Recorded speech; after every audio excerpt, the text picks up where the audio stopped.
Hello. Hi, Pumpkin. Hi. Hello. Good morning. Good morning, everybody. Good morning. You look so cute. Yeah, you look so cute.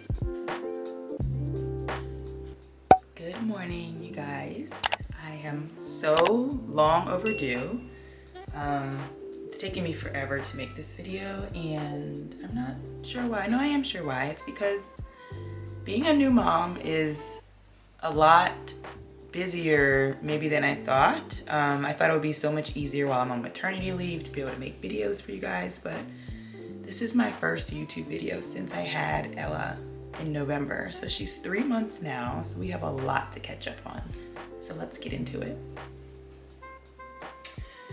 Okay, so first I wanted to just talk a little bit about my birth story. I had planned to be like sitting down looking a lot better, but this is how I look all the time. It's like sweatshirt, sweatpants, and braids looking a mess, which I need to get redone. But that is just what it is, and I said if I don't pick up this camera, I'm never gonna get to it. So it's not the video setup that I expected, but that's fine. I just need to keep recording. So you can hear her in the background. She's laying on the bed watching TV. But let's just back up to everything. I have so much to catch you guys up on. I think my last video, well, it was my birth story video, but it didn't really explain a lot. So I wanted to do like a 3-part series. So this will be the story. I showed you guys as much as we could from the birth. This will be the story. And she's so talkative today while I'm recording. And then the next video will be about just some suggestions, tips, things that I recommend for hospital bag, baby's hospital bag. I will share my birth plan as well in that next video. So I'll have a link where you can even download that if you're interested. So yeah, let's talk about the birth. So Ella was born in November, and she's so talkative. That fast, I had to change locations because baby girl was awake and ready to eat. But that's just pretty much how my life has been for the past 3 months. Just kind of being flexible and switching things up as you go along. So I thought I would just hold her and share my birth story with you this way. But this is Ella. Say hi, world. We tried, so hard for her. A lot of you have been following my journey. If you're new here, my name is Sherry. I am a content creator,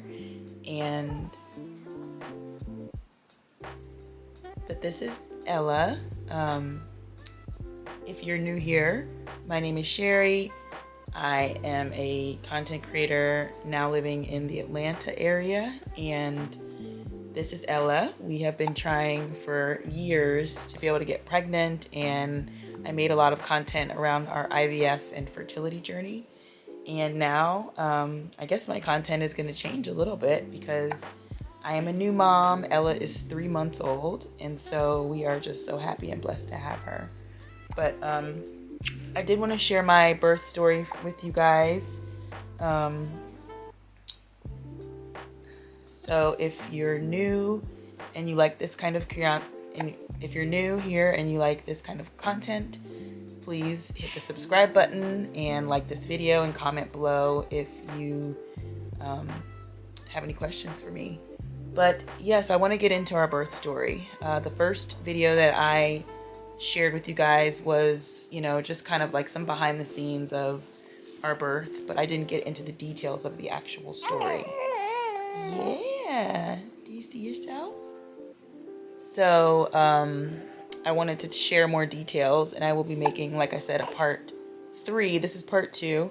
I will be making a part 3 that just kind of gives more resources, like tips, maybe what I had in my hospital bag, what I had in her bag, and a copy of my birth plan that you can download and use if you are getting ready to have a baby. So let's get started. It's been so long since I made a video. I don't even know what happened last before the actual birth, but I think I was just giving like some updates of my first trimester. And I was in my second trimester, so I didn't really get to give second trimester or third trimester updates. It's too much to go back to doing that, so I just want to talk about like what happened right before the birth. So I don't know if you follow me on Instagram or TikTok, but make sure you do, because I do post content there more often. But we had a beautiful blessing way ceremony for me here at our home, and it was just a few friends, and my doula conducted it, and she was the host for it, and it was just beautiful. It was just what I needed right before giving birth, because I was really scared about giving birth. I'd prepared so much, during IVF and then getting pregnant. I just wasn't prepared for birth. And then we did have a big move right in the beginning of my like kind of end of second trimester going into my third trimester. So that kind of distracted me from really getting prepared mentally, I think, for giving birth. So that was something that I had to talk to my doula about. And if you don't have a doula, I really recommend, at least for your first birth, to try to have one, because not only does she help you in the birthing experience, but my doula helped me to prepare for birth. So, we had some sessions before I gave birth about, what to expect. And then the blessing way was just kind of the icing on the cake. So that was really a time for my friends to come around and support me. It's really all about the mother. It's not about the baby. It's all about the mother and supporting her as she's about to give birth. So, friends that come around, they had also shared some of their birth stories with me during that time, which it's so crazy. You're friends with people so long and you never know those details. So that was really important as well. But they just showered me with love and support and affirmations. And if you don't know much about a blessing way, that's really what it's about. It's about celebrating the mother, getting her ready as she prepares to basically enter into the next phase of life, which is being a mother. So I'm really grateful that I agreed with my doula to do that, because I thought at first, I'm not going to have a lot of time, I'm going to be tired, which I was, but I'm so glad that we did that. So if you have any questions about that, let me know. But I did post a reel on my Instagram about the blessing way, so if you want to see more about like what we did there, please visit my Instagram. It's also on my TikTok as well. So that was that. So it was really interesting. I made it to 39 weeks of pregnancy. And because I'm older, I was going and having appointments once a week. Towards the end of my pregnancy, I had to see my OBGYN, where we did stress tests, where they listened to her heartbeat and made sure that, I wasn't having any contractions. So those are called NST, non-stress tests, I believe. And I was also going to the high-risk doctor once a week. And that's where we did weekly ultrasounds to make sure that she was growing and that there were no issues. But at my 39-week appointment, my blood pressure was really high. So I was trying to avoid being induced. I wanted them to let me go into labor naturally as much as possible, because, I had just heard so much about, the Black maternal health crisis is real, and the amount of complications that come from C-sections really scared me. So I wanted to have a vaginal birth and have, as least interventions as possible, but that was kind of hard because of my age. So a couple weeks before my 39-week appointment, I would say like around the time I was getting ready to have my blessing way. So my blessing way, I think I had maybe 2 weeks before Ella arrived.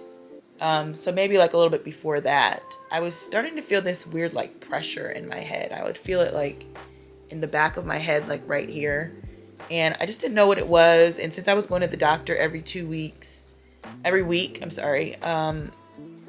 I just didn't think to really like raise any concern about it because I didn't know what it was, and I was just that busy between moving and getting her room set up and getting prepared for her. There was just like not a lot of time for anything extra. But don't do that if that happens to you. Anything weird in that last, like any time in your pregnancy, please don't ignore it. Because what I now learned is that that was like a sign of me having high blood pressure. Now, my blood pressure was fine at all of my appointments prior to this 39-week appointment. But at the 39-week appointment, it was pretty high. And so then I was saying to myself, like, oh, well, you know, I asked my doctor, like, is that what was going on in the back of my head, that weird pressure I was feeling? And she was like, yeah, that's a sign of high blood pressure. I also noticed that my ankles were swelling. That, you know, can be another sign of high blood pressure. It doesn't always mean that, but it can be a sign. I was taking baby aspirin daily, so I kind of felt like I fell off from taking that as well. Like, it started to get kind of hard to remember to do things every day. Like, you know, when you're in your 3rd trimester of pregnancy, everything is uncomfortable. Like, sitting up too long is uncomfortable. Laying down too long is uncomfortable. I wasn't getting the best sleep. You know, like sleeping on my back was hard. Sleeping on my side was hard. I just could not get good sleep. So everything in those last few weeks was exhausting. So you kind of become forgetful when your mind is not sharp and rested and clear. So I became a little like forgetful about taking my medicine like I should have. Not to say that that would have changed anything, but who knows. So 39-week appointment arrived. My husband and I are there together. And thank God I had packed my hospital bag in the car that morning.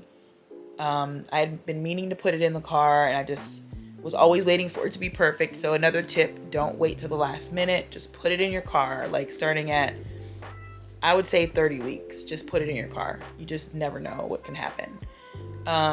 Put my stuff in the car, but we didn't have baby stuff, which I had forgotten to do.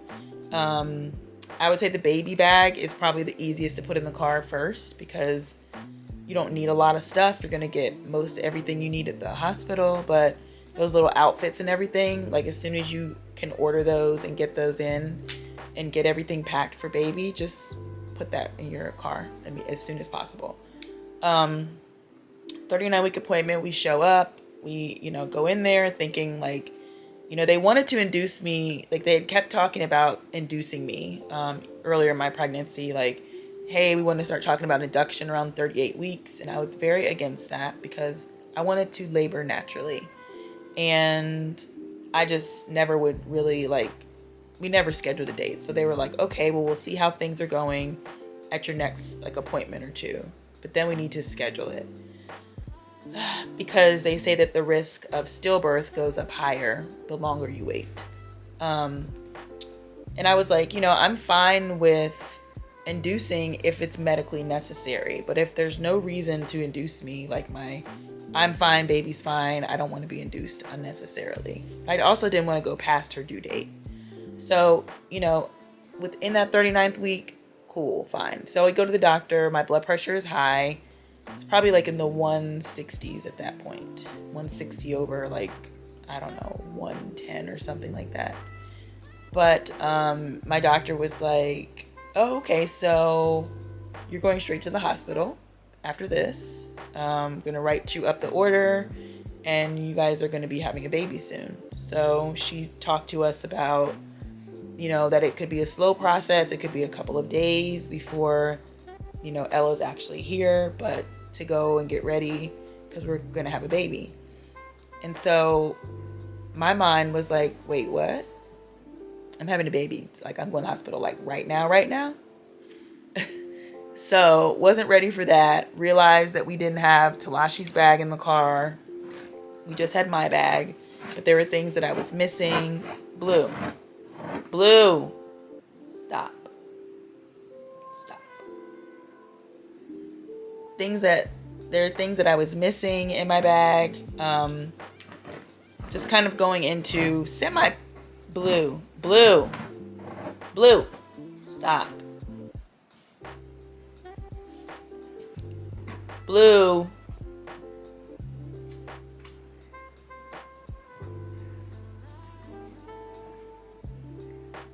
making a nest. Blue, stop. Stop.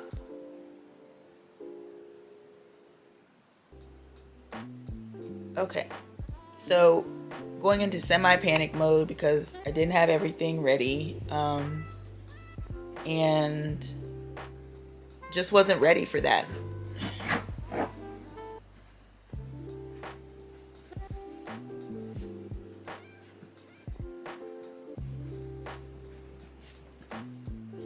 Just wasn't ready for that information and news that we had to go have the baby that day. It was a Monday. So, okay, fine. My blood pressure was high. So now I was like, okay, this is a medical, emergency. Don't play around with blood pressure, you guys. If you are afraid of, taking baby aspirin every day, I try to be as natural as possible. But, when it comes to your blood pressure, that is nothing to play around with. It can be very, traumatic and very damaging and can lead to death if you don't take it serious. So I was like, okay, cool. Now this is a medical reason as to why I need to be induced. Let's just go. So Talashi and I leave the doctor's office, and we didn't go home right away. We didn't go to the hospital right away.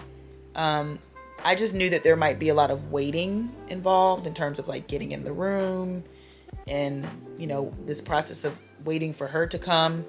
So I wanted to eat something, I wanted to go home and maybe make sure we had our bags and everything that we needed in there, that Talashi had his stuff. And then I also wanted to make sure that our dogs were situated for my sister to come and take care of them. And so, don't necessarily take my advice on that. If they tell you go right to the hospital, go to the hospital. Because I remember taking a shower when I got home and Talashi was calling my name, and I didn't respond because I didn't hear him because I was in the shower, and he was running up here rushing because he thought maybe I passed out or something. So just go right to the hospital. He could have just come home and got my stuff. So if that ever happened again, I will definitely just go right to the hospital. But we were okay, thank God. So we get to the hospital around 7:30 that night. And we're at the hospital, and it takes about 6 hours to get a bed. So we were at Northside Hospital in Atlanta, and it's just everywhere is backed up. There's not a lot of beds available. What I had learned is that maybe had I scheduled my induction, that I would have just been able to show up and they would have had a bed ready, instead of the way that we did it, where we were just kind of told in the moment that we needed to go. So next time around, if I have to schedule an induction or something like that, I would definitely schedule it in advance.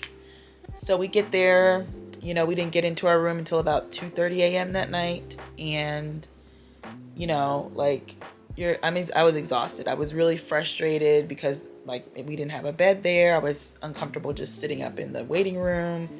The hospital was packed, so it was just a lot of people there. Some people were in active kind of labor, so just kind of watching that is a little stressful as well. But we finally got our room, and everyone was really nice from that point on.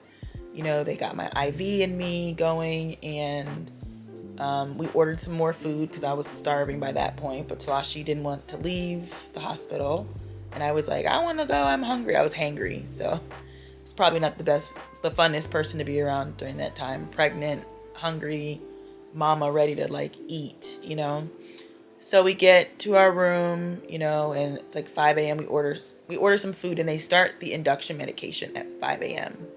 So what they used on me was Cytotec. That was a pill that they insert into the vagina, and it's supposed to ripen the cervix. So, it was not much action going on then. But by the time I woke up the next morning, later on that morning, I was in pain at that point because I was starting to have contractions. And so I would say by 11 a.m. the next day, I didn't have much of an appetite to eat, because of the contractions. They were just so painful. And so because the cytotech to me actually made me start having those contractions, and they were like back to back to back to back to back. I did not get much of a break from them. I had a really hard time in the hospital, I would say, because for one, I'd never been hospitalized for anything in my life, so I didn't know what that was like. And I was just in pain too. I was in pain. And so they were doing those cervical checks. And if no one has told you, the cervical checks are painful. What they're doing is putting their hand inside of your vagina, and they're using fingers to measure your cervix. So anything touching your cervix is going to hurt. It's just not comfortable. Like, some people say it didn't hurt, but it was very uncomfortable for me. And people use the word like uncomfortable. No, it hurt. It hurt. So let me be the one to tell you to be prepared for those cervical checks, because they hurt. Like, so much that I screamed. And so the doctor did it in the doctor's office, and I almost screamed. I pretty much screamed there, but I definitely screamed when we were in the hospital and they had to like hold me down and do the cervical check. But that was the only way that they could see how far I was dilated. And I just never really got that far in terms of dilating. And so when they did like the second cervical check, it broke my water. So my water broke, and this was probably around, I don't know, like maybe, 3 o'clock. And so I just remember there was a moment where they did that cervical check, and I just felt like so violated because I was being held down and they were, doing that cervical check, and I really wanted my epidural. So I just was like not happy. And so I was in the bathroom, like when I got up from the cervical check, I went to the bathroom. That's when I noticed like liquid was rolling down my leg, and that was my water breaking. And so I kind of felt like maybe they tried to break it a little bit. But it broke, and I was in the bathroom and I was crying, because I just felt defeated. Like, I'm having this induction and things aren't going well, and I'm in so much pain. And my blood pressure was still so high. They had to put me on magnesium, which, if you don't know what magnesium does, it literally, like, if you think about taking magnesium at night to help you sleep, it relaxes you. But this dosage through IV was such a high dose that it makes you lethargic. Like, I could barely keep my eyes open. I was dozing in and out all the time. I couldn't be left alone in the room. I had to have someone there with me all the time, whether it was a nurse or my husband. So even going to the bathroom, someone had to help me back and forth. So when I went to the bathroom after that cervical check, I was just crying, because like I was crying and I was shaking because I just felt like everything was out of my control. And this is what I will say about birth is it is like an experience you have never had before, and you have to just surrender. Like, there is no preparation. You don't know what's going to happen, and you just have to surrender. And so at that point, that's when I said to myself, like, just let go. This is out of your control. You're in the best place you can be at the hospital with all the conditions that you're having, with the high blood pressure and everything, and these like back-to-back contractions. Like, you're in the best place that you can be to make sure that Ella arrives safely. And so maybe crying was me just letting go. I don't know. But it took me a while to process all of that. So at that point, my husband reached out to my doula and was like, I think you need to come. Now Sherry's having some, like, she's crying, she's having a hard time. And he probably needed support too, because I was trying to breathe through those contractions and it was just not helping. And he was just like, breathe, doing all the techniques we practiced with the doula. And I just was not like responding to any of it well. And it was probably like frustrating for him too, because he just didn't know what to do to help me. Like, that's probably the most pain he's ever seen me in. And so I just don't even remember a lot because my eyes were closed the whole time. Like, the pain, that's the only way that I could even halfway bear that pain, was to keep my eyes closed the whole time. So at that point, they tried to give me like some morphine and other things to help with the pain, because I wasn't quite ready for the epidural yet. So I think maybe by 5 o'clock, 5:30, that's when they gave me the epidural. You know, my doula had come already. Vanya was there, and she was just like really helping me to focus and breathe through those contractions. She was giving me like snacks and things to kind of help me, like with like ice chips and things. They say you're not supposed to eat and everything, but you know, she was giving me like a little bit of a smoothie here and there because I just had no energy, and you know, it was hard to breathe through things with like no energy. So once they gave me the epidural, I was fine. They could do this, all the cervical checks that they wanted to do. They could do anything. And because I didn't feel it, I was fine. So I had my epidural, kind of felt like I was back to myself again. But those contractions and being on that magnesium, it wore me out. It completely wore me out. I think like had I not had to labor through all of that, things would have been a little bit different. If I had not had the magnesium, I probably would have had a lot more energy, because the furthest I got in terms of dilating was like 4.5 centimeters. And that was like late that night. So now we're looking at like Tuesday going into Wednesday. So I only got to 4.5 centimeters, and they were like, you know, like they tried to give me Pitocin, and then Ella started to not do well on the Pitocin. Like her vital signs started to dip back and forth, up and down, because she was exhausted too from all the laboring. When you have a baby, they say like the contractions restrict the baby. So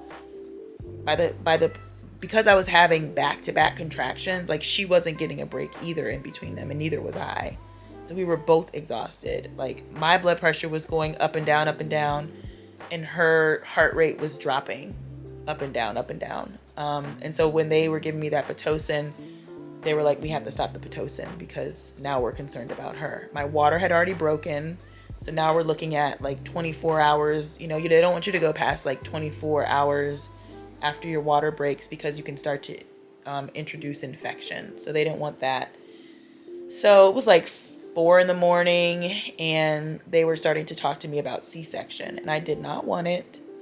But I do feel like I was in really good hands and good care at Northside Hospital. You know, my doctors were rotating to see me, and then, you know, the other doctors that were on staff were rotating to see me as well. And I just remember like the doctor, she was, you know, a Black woman, and I felt like I trusted her. She was like, listen, you know, you've done everything that you can do. You know, the amount of like strength that you're going to need to get to 10 centimeters before you can even push, I just don't know if it's there, you know? And at this point, I'm worried about the health of your baby. So we need to make decisions that are based on the facts that we have in front of us. And at that point,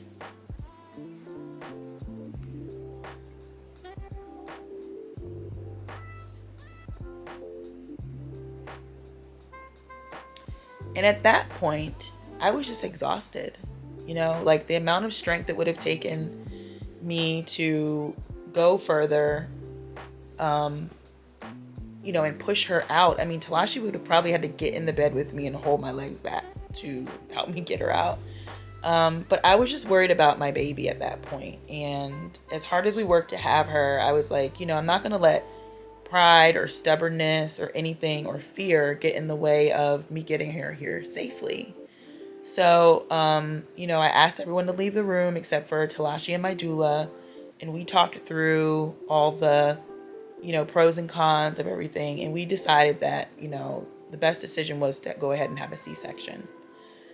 So that was completely outside of my idea of how I would think to get her here. But I did have parameters in my birth plan for if we did have to have a C-section. And I encourage you to do that as well, because you just don't know what's going to happen. And out of nowhere, I had this high blood pressure, and then I ended up having a C-section. And I'll be honest with you, it wasn't as bad as I thought it was going to be. You know, it was very quick. By the time they, you know, increased my like anesthesia and everything to the time that she was out, it was like maybe 20 minutes total. And so just being able to hear her cry for the first time, and she came out healthy at 6 pounds and 9 ounces. Like, I just cannot thank God enough for modern medicine, for those doctors' hands to be skilled, to be able to get us through that safely with no complications. Because it was like a little traumatizing for me, and that's probably why it's taken me so long to make a video, because I needed to process like all of those feelings of just how things didn't go as planned, but how amazing everything turned out in the end.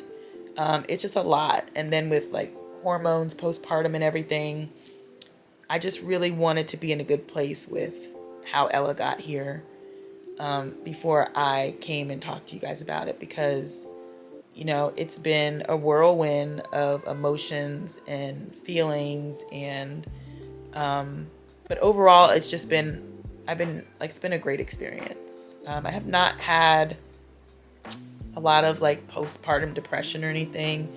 I did have some feelings of being overwhelmed at times. I think like we opted not to have any visitors in the hospital, and I'm so glad that we did that, because we had a long hospital stay. I was there from Monday and we didn't leave until like 4 o'clock Saturday. So almost a week. And we hadn't had a chance to come home and get adjusted. The dogs needed to get adjusted. We needed to get adjusted. And I just didn't want anyone there just yet until we had our time to bond with baby girl. So we didn't have visitors right away, not until maybe that following week. And that's when we had like the start of the visitors come. And then after that, we had, the grandparents came.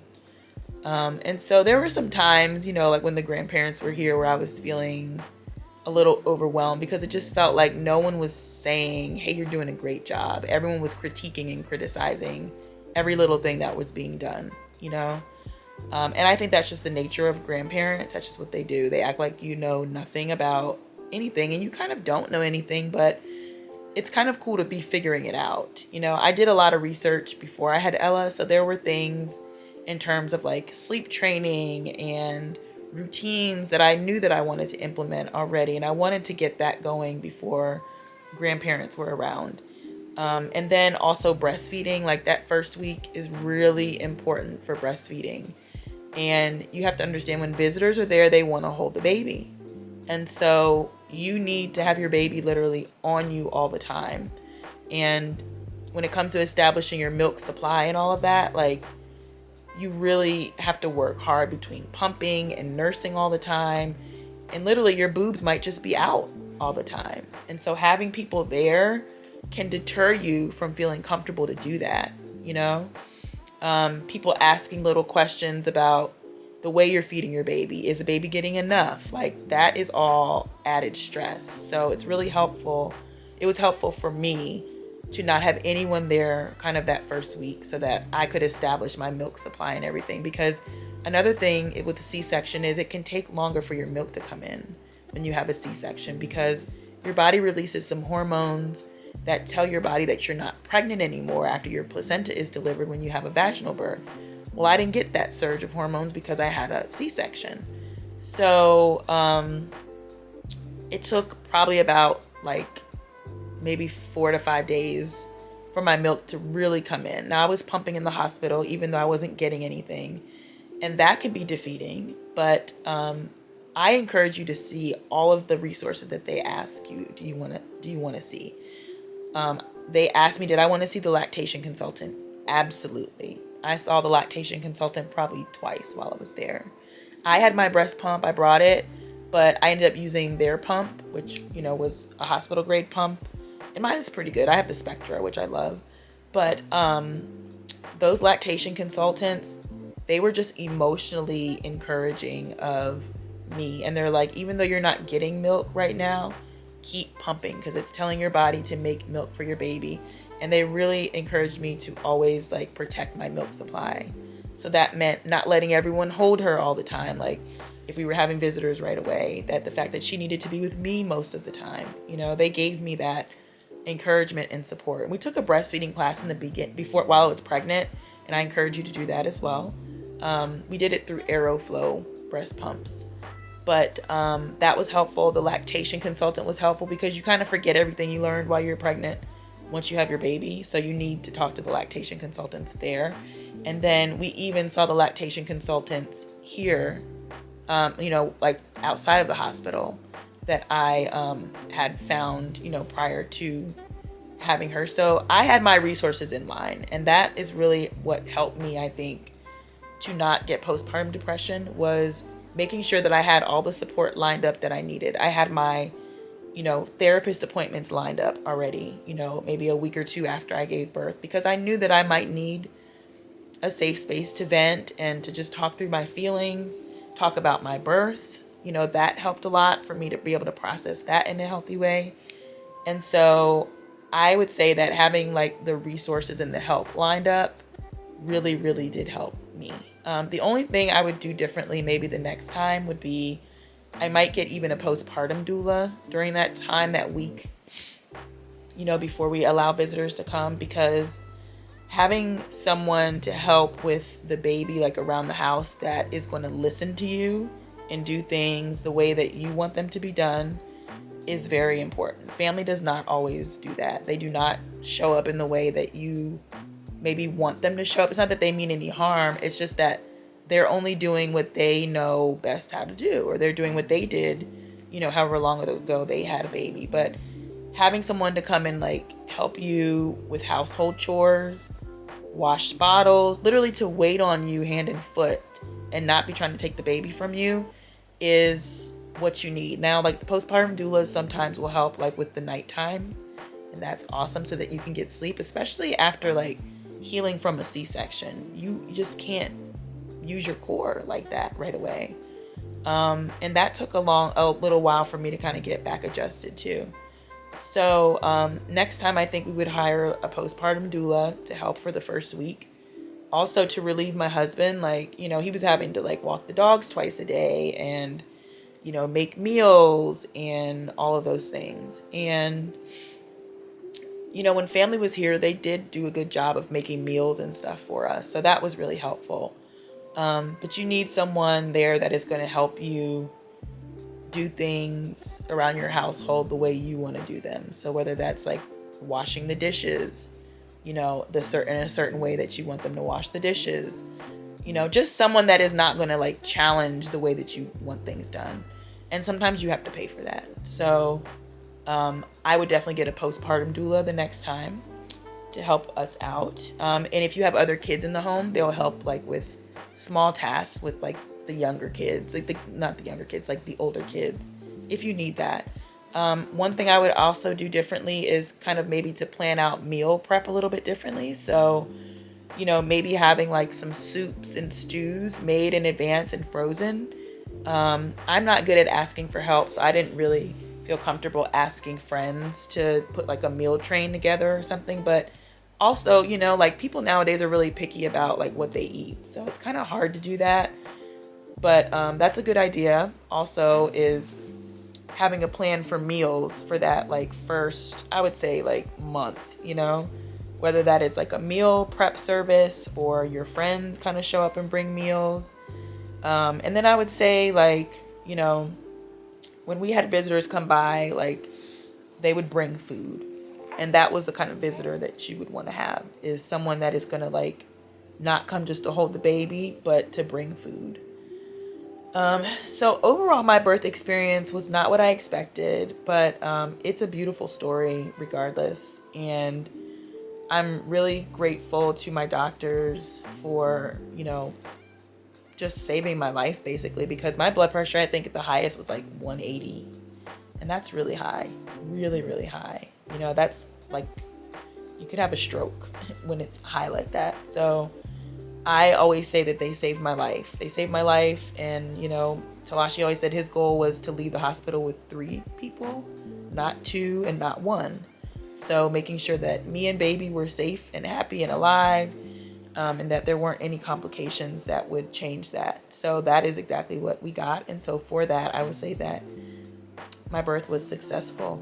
So I will get a little bit more into like what our postpartum plan was in my next video. This video is already going to be kind of lengthy with all this talking, so I'll talk more about like the visitors and just the cadence in which we set for postpartum, because we didn't really let any like young kids around Ella.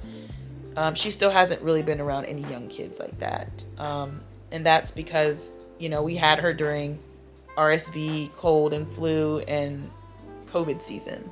So we wanted to kind of keep her safe from that. But I'll get a little bit more into that in my next video. But if you have any questions, or if there's anything that I left out or didn't cover, please comment below and let me know. I'm really interested to hear back from you guys about my birth story.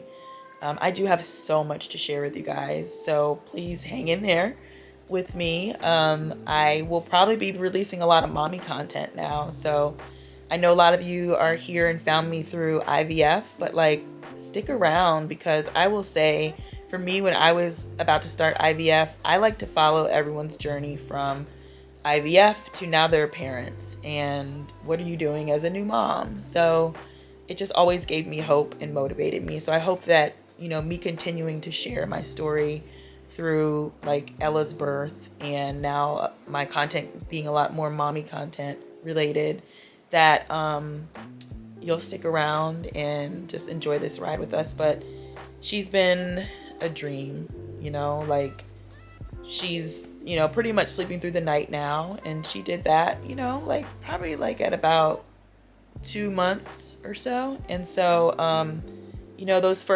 that first month is really rough, but I thought I was gonna be able to make like 24 hours with a newborn, but nope.